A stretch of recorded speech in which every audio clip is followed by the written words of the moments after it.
इस वक्त हमारी मौजूदगी जो है बता दें कि जिला उपाध्यक्ष लोजपा रामविलास के अंशु कुमार मिश्रा जी के आवास पे है।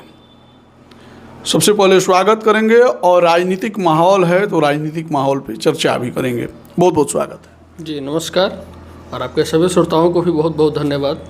जैसे कि बिहार विधानसभा का चुनाव जो है काफ़ी नज़दीक आ चुका है, कुछ दिन में टिकट भी डिस्ट्रीब्यूट हो जाएंगे, लेकिन ऐसे में प्रशांत किशोर जो हैं बोल रहे हैं कि इस बार जो है वो एनडीए हो या फिर यूपीए यानी कि महागठबंधन हो, सबका जमानत जब्त होगा, हम ही सरकार बना रहे हैं। मेरे देखने से तो कहीं दूर दूर नज़र नहीं आ रहे हैं, भले ही वो एक क्योंकि इन्फ्लुएंसर हैं, सोशल साइट का बहुत अच्छे से उपयोग करना जानते हैं, तो सोशल साइट पे उनका हो सकता है कि वो बढ़त दिखा रहे हो, लेकिन जब हम गाँव में जा रहे हैं, गाँव की जनता से, सामान्य लोगों से हम लोग बात कर रहे हैं, तो उसमें वो दूर दूर तक कहीं नज़र नहीं आ रहा है। हाँ, कुछ लोग ज़रूर कह रहे हैं कि उनके विचार अच्छे हैं, वो जो कह रहे हैं वो बिहार के लिए अच्छा है। अगर ऐसा हो तो पूछने पे कि वोट किसे दीजिएगा, तो कहीं ना कहीं एनडीए का ही नाम आ रहा है, तो हमको नहीं लगता कि वो बहुत प्रभाव दे पाएंगे। अच्छा, जैसे कि गोपालगंज जिला के जिला उपाध्यक्ष हैं आप, और गोपालगंज जिले में कितने सीट पे लोजपा आर लड़ने जा रही है? देखिए, अभी क्योंकि हमारे राष्ट्रीय अध्यक्ष जी का कहना है कि प्रत्येक जिला से हमको कम से कम एक सीट चाहिए। अब ये तो एनडीए घटक दल बताए, एनडीए के सभी नेता बैठेंगे, वहाँ निर्णय होगी, लेकिन हम लोग को आशा है कि एक सीट बैकुंठपुर या फिर भोरे हम लोग के खाते में जाएगा और हम लोग चुनाव एक सीट पे लड़ेंगे। जब बैकुंठपुर या भोरे पे मतलब आप लोगों की दावेदारी है? हाँ, उसका रीज़न है कि वहाँ जो दो बाहुबली हैं, जी जी, जो राजनीतिक रूप से बाहुबली हैं, वो आपस में टक्कर ले रहे हैं, और पिछले बार इसका परिणाम यही रहा है कि इन लोगों ने आपस में टकराया। मंजीत बाबू निर्दलीय लड़ गए क्योंकि वो भी एनडीए के बहुत मजबूत स्तंभ है, और मिथिलेश तिवारी जी तो हैं ही, विधायक रह चुके हैं वहाँ के, तो ये दोनों लड़े और रिजल्ट हुआ कि वहाँ राजद की सरकार, राजद के विधायक हो गए। तो अगर इससे बचना है तो मैं यहाँ से भी और जिले के तमाम नेताओं से और सबसे मैं बोलूँगा कि या तो दोनों को ही टिकट दी जाए, या फिर दोनों के खाते न जदयू रहे न वहाँ लोजपा बीजेपी रहे, वो सीट लोजपा को दे दीजिए, आसानी से हम जीत जाएंगे।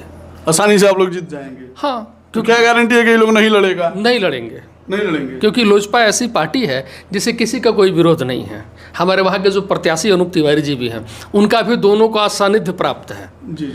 तो ऐसा नहीं कि वहाँ से थोड़ा भी गड़बड़ होगा, हाँ अत्युक्ति होगी, हमको ये बोलना, क्योंकि हमारे घटक दल के अध्यक्ष जी ने मना किया कि किसी भी नेता को इस विवादित बयान से बचना चाहिए, लेकिन फैक्ट यही है, जनता की जो मन की बात है मैंने वो कह दिया। लेकिन भोरे से तो प्रभावशाली नेता और शिक्षा मंत्री हैं सुनील कुमार जी, उनका क्यों कट सकता है?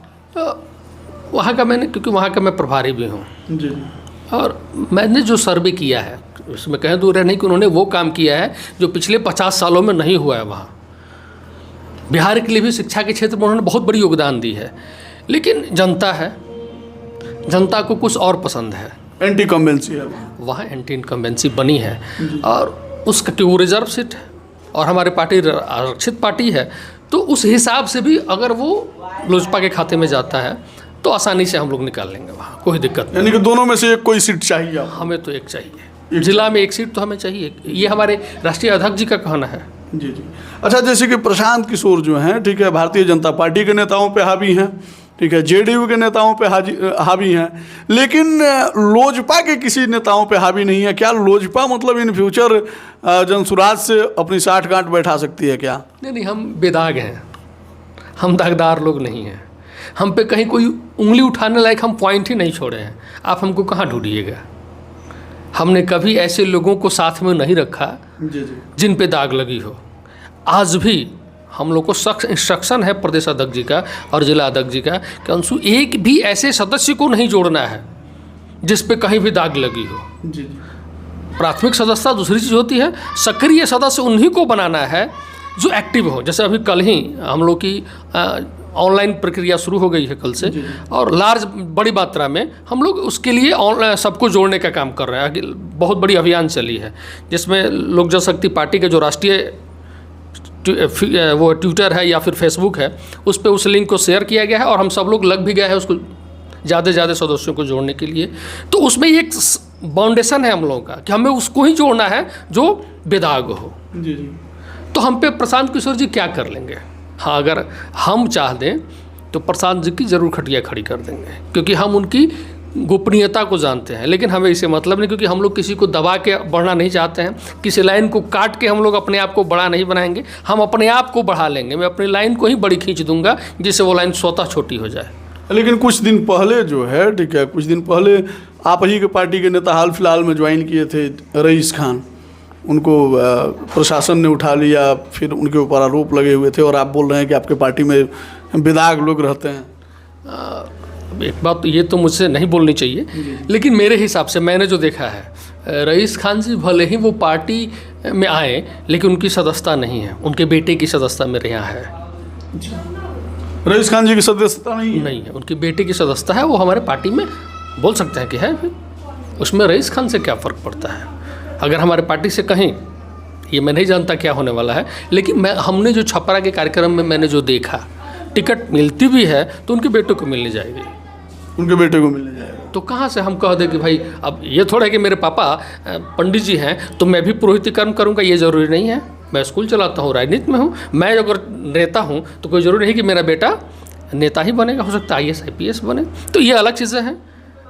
इससे कोई अगर मैं गलत हूँ तो ये ज़रूरी नहीं कि मेरा बेटा गलत होगा, या मेरा बेटा गलत है तो मैं गलत हूँ, ये ज़रूरी नहीं है। अच्छा, अगर NDA पूर्ण बहुमत में आती है तो मुख्यमंत्री कौन होगा? नीतीश कुमार, चिराग पासवान? चिराग पासवान के लिए लोग काफ़ी मुखर होकर बोल रहे हैं कि चिराग पासवान युवा हैं, उनको मुख्यमंत्री बनाया जाए। देखिए, मैं लोजपा की पार्टी का सदस्य हूँ और मैं चाहूँगा, ये मेरी अपनी युक्ति होगी, और मैंने जो युवाओं के मन को टटोला है उनमें मैंने पाया है कि अगर किसी भी पार्टी के हो, सामान्य लोग से ही बात करने पे अगर पूछा जाता है कि चिराग पासवान अगर मुख्यमंत्री हो, तो बोला अरे क्या बात करते हो भाई, अगर वो मुख्यमंत्री हो जाए तो फिर क्या बात है।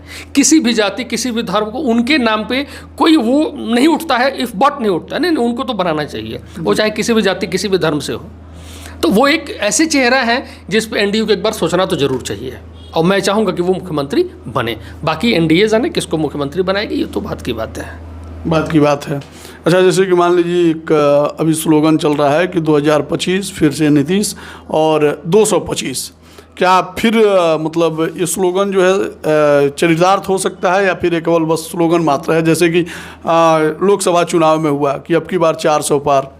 नहीं, क्योंकि ये इसलिए हम लोग यहाँ कर रहे हैं कि हमारी उस तरह की व्यवस्था है। बिहार में हमने वो काम को किया है जो कतई संभव नहीं था। आपने देखा है बिहार किस स्थिति में था, अभी बहुत दूर जाने की ज़रूरत नहीं है। मैंने अभी हथुआ, एक भोरे कार्यक्रम था, तो हथुआ से हम लोगों के भोरे अक्सर जाते रहते हैं, तो मैंने देखा जहाँ तक हथुआ विधानसभा है, आप भी गए होंगे, वहाँ की रोड की स्थिति देख लीजिए, और जहाँ से या तो कुचायकोट या फिर सदर विधानसभा या फिर उधर से भोरे विधानसभा शुरू होता है, वहाँ की रोड की स्थिति देख लीजिए। बहुत दूर जाने की ज़रूरत नहीं है। दुर्दशा है। NDA की सरकार बिहार में भी है, वहाँ भी है, लेकिन केवल विधायक गलत चुन देने से वो विकास का काम नहीं कर पाए हैं कि उनको क्यों कमीशन चाहिए। सुनने में तो ये आता है कि वो शाम को पी के फिट रहते हैं। यही स्थिति आपके प्रेम शंकर यादव जी का है, उनका भी तो यही सुनने में आता है। यानी कि मतलब दूसरे पार्टी का विधायक वो पी के फिट रहता है, सुनने में तो यही आ रहा है। अब क्या, और आपके पार्टी के नेता लोग ठीक है? नहीं, आप तो देख लीजिए ना, आप हमको ही बता दीजिए कि मेरे NDA का कोई भी विधायक, वो पप्पू पांडे हो, सदर विधायिका कुसुम देवी जी हों, राम प्रवेश सिंह जी हों, सुनील कुमार जी हों, ये हमारे विधायक हैं ना यहाँ के। आप इन चारों में कहीं बताइए कि आप इनसे मिलने जाए, पता चले वो नशा में वहाँ बैठे पड़े हुए हैं। लेकिन ये दोनों पीते हैं तो कहाँ से पीते हैं? मान लीजिए शराबबंदी है जी, कुचायकोट से सटे हुए बॉर्डर हमारा है, तो काहे नहीं अरेस्ट करवा? निकल जाते हैं लोग, तो अरेस्ट काहे नहीं करवा? अच्छा, तो जो वहाँ से पी के आएगा उसको हम क्या करेंगे? और बाहुबली है भाई, सरकार तो आपकी है ना जी, सिस्टम आपका है। हाँ, तो अरेस्ट करवाइए। एकदम करवाएंगे, और उसमें ऐसा नहीं है कि वो अरेस्ट नहीं होते हैं, लेकिन अब रहा कि वो पीने के लिए, हमारा बॉर्डर नज़दीक है तो चले जाते हैं, पी के चले जाते हैं। कहीं ना कहीं बहुत सारे लूप लाइन है जिससे बच के वो आते हैं, और ऐसा नहीं कि नहीं पकड़े जाते हैं। जो भी शराब माफिया है, आपने भी कुछ दिनों पहले, पिछले साल में भी कई बड़े नेताओं को भी देखा है कि उनकी गाड़ी जब्त हुई, जेल गए, उनकी गाड़ियाँ सीज हुई है, नाम नहीं लेना चाहेंगे। तो ऐसा नहीं है कि हमारी सरकार नहीं करती है। और नीतीश कुमार जी ऐसे मुख्यमंत्री हैं कि वो जनता के विकास, वो औरतों के दुख के दरिद्र को महसूस किया था, उनके कष्ट को महसूस किया था कि कैसे उसका पति पी करके आकर के एक अलग माहौल घर में क्रिएट करता है। कम से कम आज वो, मैं बोलता हूँ कि वो हो सकता है पीता होगा, लेकिन अब वो माहौल नहीं है, एक डर है प्रशासन के प्रति, सबके अंदर वहमत है कि कोई कुछ रोड पे बोल नहीं सकता है, पिए तो चुपचाप धीरे से निकल के भागता है। ये एक प्रशासन की और नीतीश कुमार जी की बहुत बड़ी योग्यता तो है। योग्यता है। आपको बता दें कि हमारे साथ लोजपा आर के जिला उपाध्यक्ष यानी अंशु कुमार मिश्रा जी थे। तमाम वार्तालाप पे आप सभी को क्या कहना है कमेंट सेक्शन में लिखिएगा। मिलेंगे फिर, तब तक के लिए धन्यवाद।